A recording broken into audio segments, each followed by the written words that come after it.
Saturday night. Every table is full. The bar is packed three deep. There's a wait list out the door, and the kitchen has been running tickets nonstop for 4 hours straight. You watch that scene from across the street, and you think you are looking at a money printing machine. And in one narrow sense, you are. A busy, full-service restaurant on a Saturday night can do $10,000 in sales before midnight. The problem is that most of that $10,000 was never actually the owner's money. It passed through the register for a moment, and then it left. Understanding exactly where it went and why it left so quietly is the entire economics of the restaurant business. Here's the honest version of what it costs just to open the doors. A mid-size independent full-service restaurant, somewhere around 2,000 square feet in an urban or suburban market, typically requires between $500,000 and $800,000 before a single customer sits down. That number breaks into pieces that most people underestimate badly. The build-out and mechanical work alone, the plumbing, electrical, ventilation, and kitchen infrastructure, can run $350,000 to $400,000. Commercial kitchen equipment adds another $80,000 to $120,000. Front-of-house furniture and fixtures take $40,000 to $60,000 more. Permits, licenses, and architect fees sit around $30,000. And then there is the part almost no first-time owner budgets for correctly: the working capital reserve to survive the months before revenue stabilizes. Underestimate that number, and you run out of cash while the restaurant is still figuring out what it is. The reason the startup cost matters so much is that most of it is borrowed. A restaurant owner who finances $500,000 at a typical small business loan rate is walking in the door already carrying a monthly debt payment before a single plate hits a table. That fixed obligation doesn't care whether last Tuesday was slow. It doesn't care that a supplier raised prices. It arrives every month with the same number on it. So from day one, the restaurant is not just competing in the market. It is racing against its own debt clock. And unlike a software company or a retail store, there is almost no way to scale the revenue side of this business quickly enough to outrun a bad early stretch. Now let's talk about what happens once the place actually opens, because this is where the real story lives. Picture a restaurant doing $80,000 in monthly revenue. That is a solid number for a well-run casual dining concept with consistent traffic. It sounds like a lot. Let's watch it disappear. Food costs come off first. The industry benchmark is somewhere between 28 and 35% of revenue, and a reasonably managed kitchen should sit around 32%. On $80,000, that is $25,600 spent just on the ingredients that go into the plates. What's left is $54,400. That number has a name in the industry. It's called gross profit, and it is the ceiling, not the floor. Labor is next, and it hits harder than food. In a full-service restaurant, wages and benefits for the kitchen staff, the servers, the bartenders, the hosts, and the managers typically run between 30 and 36% of revenue. Call it 33% on this example. That's another $26,400 off the top. The two largest expense categories combined, what the industry calls prime cost, have now consumed 65% of every dollar that came through the door. $52,000 gone. $28,000 remains. This is the point where most people looking at restaurant revenue from the outside stop doing the math, because the number still sounds workable. It isn't, not once the fixed costs arrive. Rent and utilities in a mid-market urban location will run 8 to 10% of revenue on a good month, which is about $6,400 to $8,000. Call it $7,000. That leaves $21,000. Then come the costs that don't get a clean percentage but add up ruthlessly: insurance, credit card processing fees, cleaning supplies, smallwares, pest control, linen service, reservation platform fees, and routine maintenance. Together, these typically consume another 8 to 10% of revenue. Add $8,000 more. $13,000 is what remains from $80,000 in sales. That is a net margin of about 16% before taxes and before the owner has paid themselves $1. And 16% is actually a good month. The industry average for a full-service restaurant is 3 to 5%. But here's where the math gets genuinely dangerous. That $13,000 sitting at the bottom of the ledger is not protected. It is exposed. One equipment failure, 1 month, can take all of it. A commercial refrigeration unit going out costs anywhere from $3,000 to $12,000 to repair or replace, depending on the unit. A walk-in compressor failure on a Friday afternoon before a busy weekend doesn't give you the option to wait for a better quote. You call whoever answers, you pay whatever the number is, and you absorb it from whatever cushion exists.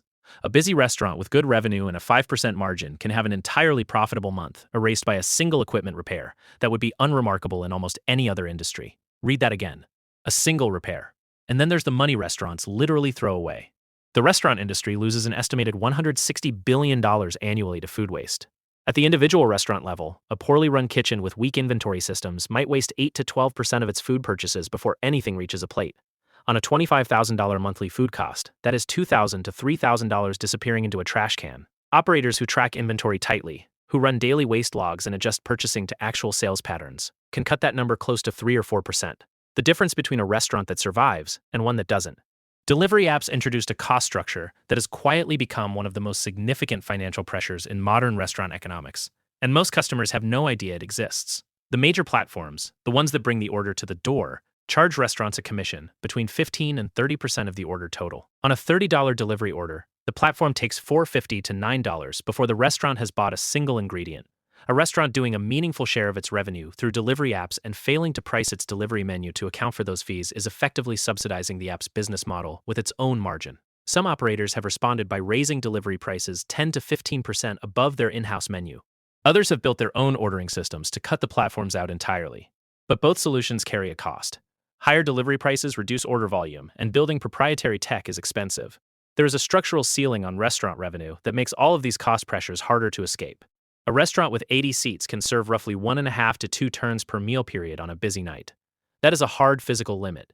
You cannot turn a four-top 4 times in an evening without the experience collapsing. So the revenue ceiling is set by your square footage, your table count, your average check, and the number of service periods you can run per day. There is no equivalent of adding a new product line or expanding into a new market without physically expanding the space. This is what makes the restaurant a fundamentally different kind of business from most others. The upside is capped by the room itself, but the downside, a slow month, a broken refrigerator, a spike in beef prices, is completely uncapped. Seasonality bends this picture in ways that catch first-time owners badly off guard. Most restaurants see meaningful drops in traffic in January, February, and the slower shoulder months. After the holiday season ends and before consistent warm weather dining returns, revenue in many concepts falls 15 to 25% below peak months. Fixed costs don't fall with it. Rent is the same in February as it is in December. Debt payments are the same. The utility bill is often higher in winter. Experienced operators build a cash reserve during their strong months, specifically to cover this valley, without laying off their trained staff, because replacing experienced kitchen employees costs money that shows up in the next quarter's training and quality numbers. The operators who get caught are the ones who run lean all year and have nothing left when February arrives with a slow week and a busted dishwasher. The franchise option reshapes some of these numbers but adds its own weight. A franchise agreement gives an owner a recognized brand, standardized systems, and negotiated supplier pricing. In exchange, a franchisee typically pays an upfront fee of $20,000 to $50,000, plus an ongoing royalty of 4 to 8% of gross revenue back to the parent company every month. On a restaurant doing $80,000 monthly, that royalty is $3,200 to $6,400, leaving the building before a single operating expense is paid. The math only works if the brand name drives enough additional traffic to cover the royalty and still leave more on the table than an independent concept would have. So the question underneath all of this is whether it can actually work. The honest answer is yes, but not in the way most people picture it when they imagine owning a restaurant. The operators who build something sustainable share a specific set of habits. They track prime cost weekly, not monthly, because a problem that shows up in a monthly report has already cost 4 weeks of margin. They run delivery menus with pricing that reflects commission structures rather than absorbing the platform fees as a hidden subsidy. They hold cash reserves that cover at least 60 to 90 days of fixed costs, which means building that reserve intentionally during strong months rather than treating strong months as an invitation to spend. They treat food waste as a line item with a budget, not as an unavoidable cost of doing business. The restaurants that fail most often share the opposite profile.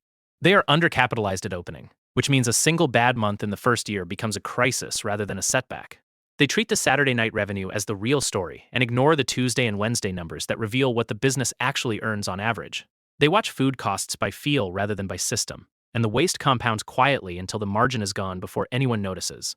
And they confuse a full dining room with a profitable business, which is the same mistake the person standing across the street makes when they see the crowd and think the owner must be getting rich. The crowd and the profit are two different things, and the distance between them is where the entire economics of the restaurant business actually lives.